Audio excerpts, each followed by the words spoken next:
সদৌ অসম মধ্যাহ্ন ভোজন ইউনিয়নৰ ৰাজ্যজোৰা প্ৰতিবাদ। এই ৰাজ্যজোৰাৰ প্ৰতিবাদত নেতৃত্ব লৈছে আমি CITO, centre of Indian trade union. আপোনালোকে জানে মধ্যাহ্ন ভোজন অতি গৰীব ঘৰৰ কিছুমান মহিলা আৰু পুৰুষে কৰ্মৰত। আমি বছৰৰ পিছত বছৰ ধৰি হিমন্ত বিশ্ব শৰ্মাক কৈছোঁ যে আপোনালোকে ন্যূনতম মাহিলী 10,000 দৰমহা দিয়াৰ ব্যৱস্থা কৰক। কিন্তু প্ৰতিবাৰে কয় যে দিম বুলি কয়। এতিয়া কি কৈছে যে মধ্যাহ্ন ভোজনৰ চাকৰি নাখাওক, কিন্তু আমি এটা NGOৰ মাজেদি পাকঘৰ বনাম আৰু এই পাকঘৰৰ মাজেদি গোটেই নলবাৰী জিলাত পুৱা ৰাতিয়ে ভাত বনাব। সেই পচা ভাতবিলাক সৰু সৰু ল'ৰা ছোৱালীক খুৱাব আৰু কিবা যদি হয় তেতিয়া ৰান্ধনীটোৱে ভাত দিয়াৰ সময়ত তেওঁৰ দোকানত কৰিব অঞ্চলৰ মানুহে।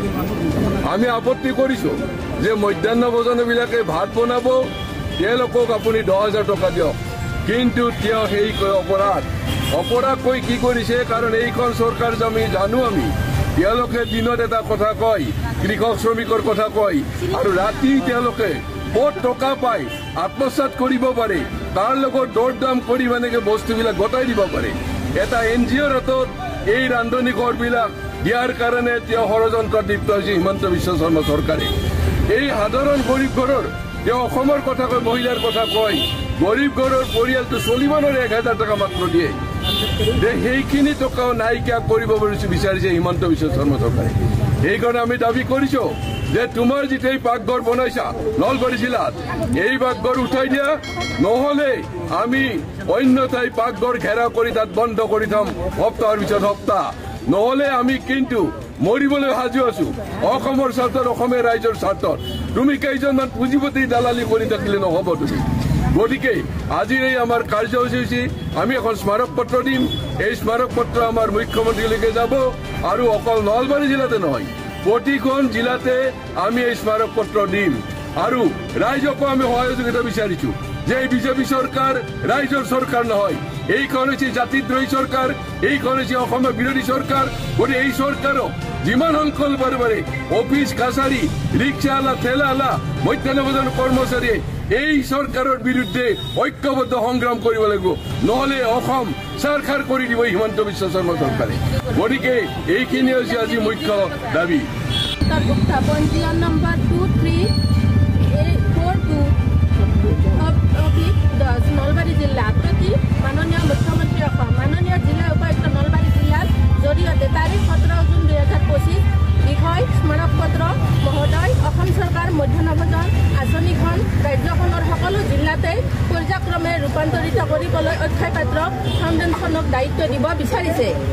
সদৌ অসম মধ্যাহ্ন ভোজন কৰ্মচাৰী ইউনিয়নে চৰকাৰে এই সিদ্ধান্ত তীব্ৰ বিৰোধিতা কৰে। চৰকাৰৰ এই হঠকাৰী সিদ্ধান্ত যিদৰে প্ৰাথমিক বিদ্যালয় শিক্ষা শিশুসকলক পুষ্টিকৰ খাদ্যৰ পৰা বঞ্চিত কৰিব, সেইদৰে আঁচনিখন ৰূপায়ণ 2005 চনৰ পৰা গুৰুত্বপূৰ্ণ ভূমিকা পালন কৰি অহা ৰন্ধন কৰ্মীসকলৰ মান্য পৰিমাণৰ মাননি কামটোৰ ভৱিষ্যত অনিশ্চিত হৈ পৰিব।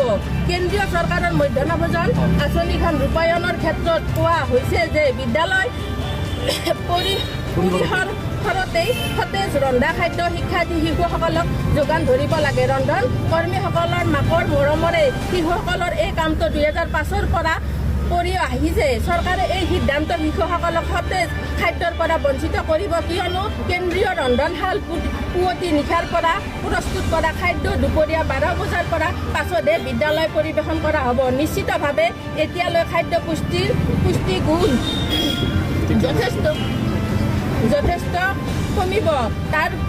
তাৰ উপৰি সামান্য পৰিমাণৰ মাননি কাম কৰি অহা ৰন্ধন কৰ্মী কামৰ নিৰাপত্তা নাইকিয়া হ'ব।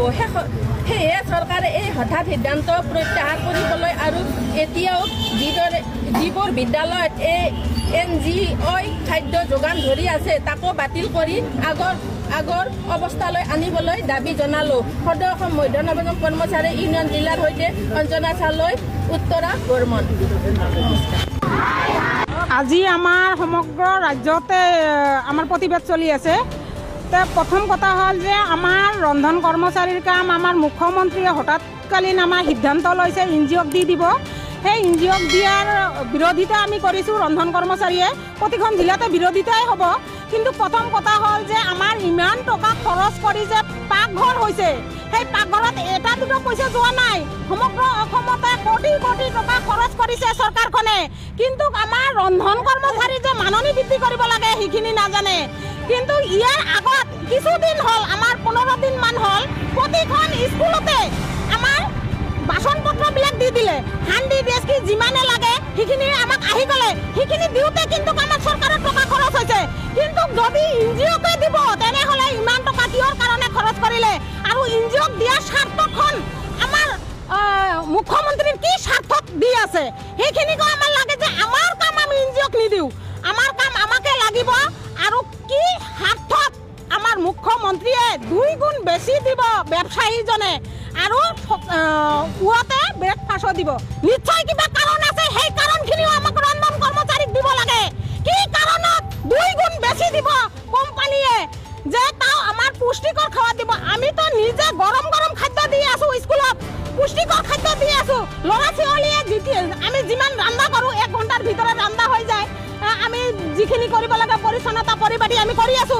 কিন্তু যদি এনজিঅ'ক দিব, ৰন্ধন কৰ্মচাৰীক যে ফিল্ডখন চাফা কৰে, ৰন্ধন কৰ্মচাৰীয়ে যে লেট্ৰিন বাথৰুম চাফা কৰে, এনজিঅ'ক দিবৰ কাৰণে হ'লে লেট্ৰিন বাথৰুম আৰু ফিল্ডখন চাফা কৰাৰ কাৰণে দিব লাগিছিল, কিন্তু ৰন্ধা-বঢ়াৰ কাম কৰাৰ কাৰণে নহয়।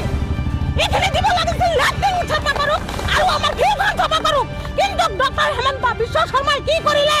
ৰন্ধন কৰ্মচাৰীৰ মুখৰ ভাত কাঢ়ি ল'লে আৰু আমাৰ মাননি বৃদ্ধি নহয়। যিখিনি আমাৰ চৰকাৰে প্ৰতিশ্ৰুতি দিছিল, আমি আমিনগাঁৱত দেখিছো, সেই আমিনগাঁৱৰ প্ৰতিশ্ৰুতি দেখিছো যে ৰন্ধন কৰ্মচাৰী ঠিকে আছে, কিন্তু 500 টকাৰ ওপৰত 5 পইচা বৃদ্ধি কৰা নাই। আৰু তেতিয়া ৰন্ধন কৰ্মচাৰী অকলে কাম এৰি ঘৰত যাব লগা হৈছিল। ঠিক তেনেকুৱা অৱস্থা আমাৰ সমগ্ৰ অসমৰ ৰন্ধন কৰ্মচাৰীকে এনেকুৱা কৰিব নেকি? এইখিনি কি চৰকাৰৰ চাল এইখিনি আমি নাজানো। কিন্তু এখেতে কৈছে যে আমাৰ ৰন্ধন কৰ্মচাৰী চাকৰি নাযায়, আমাৰ ৰন্ধন কৰ্মচাৰীৰ আমাৰ মজুৰি বৃদ্ধি হ'ব, কিন্তু আমাৰ চাকৰি নহয়। ইয়াৰ আগত হেমন্ত বিশ্ব শৰ্মা কৈছিল ইহঁতে স্বেচ্ছাসেৱক হয়, ইহঁতে চাকৰিয়াল নহয়, এখেতৰ কোনো এপইণ্টমেণ্ট নাই, এখেতৰ আমি মাননিহে বৃদ্ধি কৰিব পাৰোঁ, আমিতো মজুৰি দিব নোৱাৰিম। আৰু দ্বিতীয় কথা হৈছে আমি এতিয়া চাকৰিয়ালা হৈছোঁ। আমাৰ এইখিনিয়ে ভাল লাগিছে, আমাক ৰন্ধন কৰ্মচাৰীক চাকৰিয়ালা বুলি কৈছে, মাননি নহয় মজুৰি বৃদ্ধি কৰিব বুলি কৈছে। কিন্তু আমাৰ চাকৰি হ'লে যে কিমান টকা লাগে গোটেই অসমৰ মানুহে, ভাৰতবৰ্ষৰ মানুহে জানে যে কিমান টকা লাগে। মেক্সিমাম আমাৰ 22,000 টকা দিব লাগিব। এতিয়া যিখিনি আমাৰ হেমন্ত বিশ্ব শৰ্মা ঘোষণা কৰিছে, আমাৰ ৰন্ধন কৰ্মচাৰী চাকৰি নাযায়, চাকৰিৰ নিচিনা আমাক কি বেতন দিব লাগিব? আমি বেতন চাওঁ, আমি এতিয়া মাননি নাচাওঁ। আমাৰ মূল দাবী, আমাৰ কাম ৰন্ধন কৰ্মচাৰীৰ কাম এনজিঅ'ক দিয়া নচলিব। যদি এনজিঅ'ক দিয়াৰ ইয়াৰ চেষ্টা কৰে আন্দোলন কৰাৰ পিছতো, তেনেহ'লে আমি তীব্ৰ আন্দোলন কৰিম। হেমন্ত বিশ্ব শৰ্মাই কৈছিল যিজন ৰন্ধন কৰ্মচাৰীয়ে স্কুল চলাই এৰি আন্দোলন কৰাৰ কাৰণে যাব, সেই ৰন্ধন কৰ্মচাৰীৰ কাম নাথাকিব। কিন্তু আমি গোটেই অসমৰ ৰন্ধন কৰ্মচাৰী একেই কামত ভুগি আছো। কিমানজনৰ কাম খাব আমাৰ হেমন্ত বিশ্ব শৰ্মাই? আমি পেটৰ ভোকত গোটেই জিলাৰ ৰন্ধন কৰ্মচাৰীয়ে ৰাজপথত ওলাই আহিছে। এনজিঅ'ক দিয়াৰ যদি সিদ্ধান্ত নিছে তেনেহ'লেতো কাম দিছে, আৰু আমাক ভাবুকি দিয়াৰ কাৰণখন কি আছে? আমাক ভয় খুৱাই লাভ নাই। তাৰ কাৰণ আমি গৰীব মানুহ, আমি দুখীয়া ৰন্ধন কৰ্মচাৰী, জুইত আমি কাম কৰিব পাৰোঁ, আমি পৰিশ্ৰম কৰিব পাৰোঁ। আমি যিমান দিন বাচি থাকিম, যিমান দিন আমাৰ বয়স থাকিব, সিমান দিন আমি পৰিশ্ৰম কৰিয়ে খাম। কিন্তু আমি ঠিকাদাৰ কিবা ব্যৱসায়িক নহওঁ দেই। আমি ৰন্ধন কৰ্মচাৰী হওঁ, আমি আন্দোলনো কৰিব পাৰোঁ, জুইত কাম কৰিব পাৰোঁ, আমি গোটেইখিনি পৰিশ্ৰম কৰিব পাৰোঁ।